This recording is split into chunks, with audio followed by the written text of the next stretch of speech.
Miss Reyes, a third-grade teacher, has always been baffled by one of her students, Carl.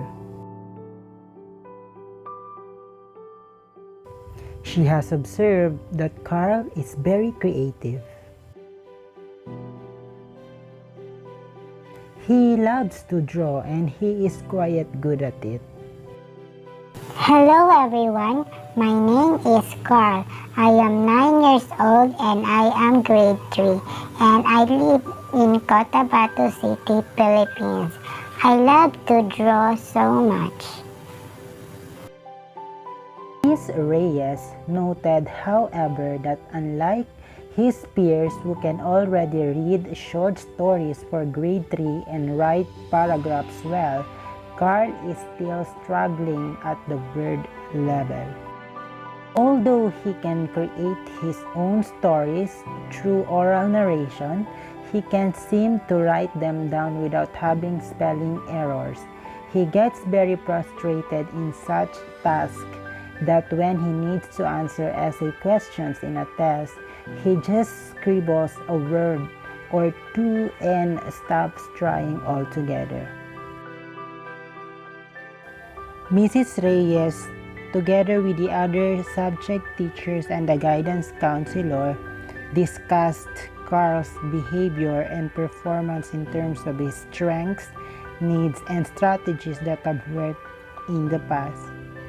They have noted that giving him a list of high-frequency words and sight words has been helpful. They suggested to pair him up with a classmate who is an able reader to help him during writing tasks. They had a meeting with his parents and informed them that he will be given supplementary reading and writing practice worksheets to be answered at home to build automaticity in reading. And finally, he was recommended to join an after-school English remedial class to address his reading and spelling difficulties. Miss Reyes decided to refer Carl to the school's guidance team to determine reasons to account for his difficulties. The team advised Miss Reyes on what she needed to do in the pre-referral process.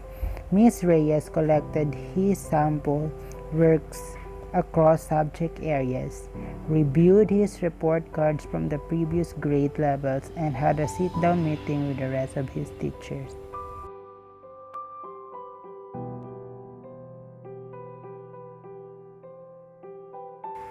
Despite the instructional support and after-school remedial class, Carl continued to display difficulties in reading, spelling, oral fluency, and written expression.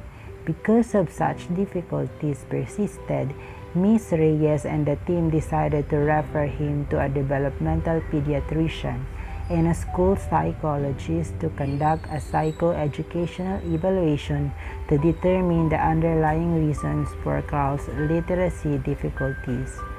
The school psychologist used a battery of tests, intelligence and achievement tests in reading, spelling, written expression, and math.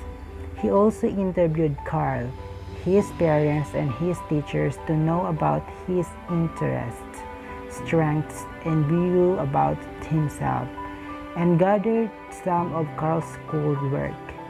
The school psychologist then analyzed the result and eventually diagnosed him with a specific learning disability or dyslexia. This picture shows the result of Carl's assessment. Based on this clinical diagnosis, instructional decisions were made to determine the appropriate placement for Carl.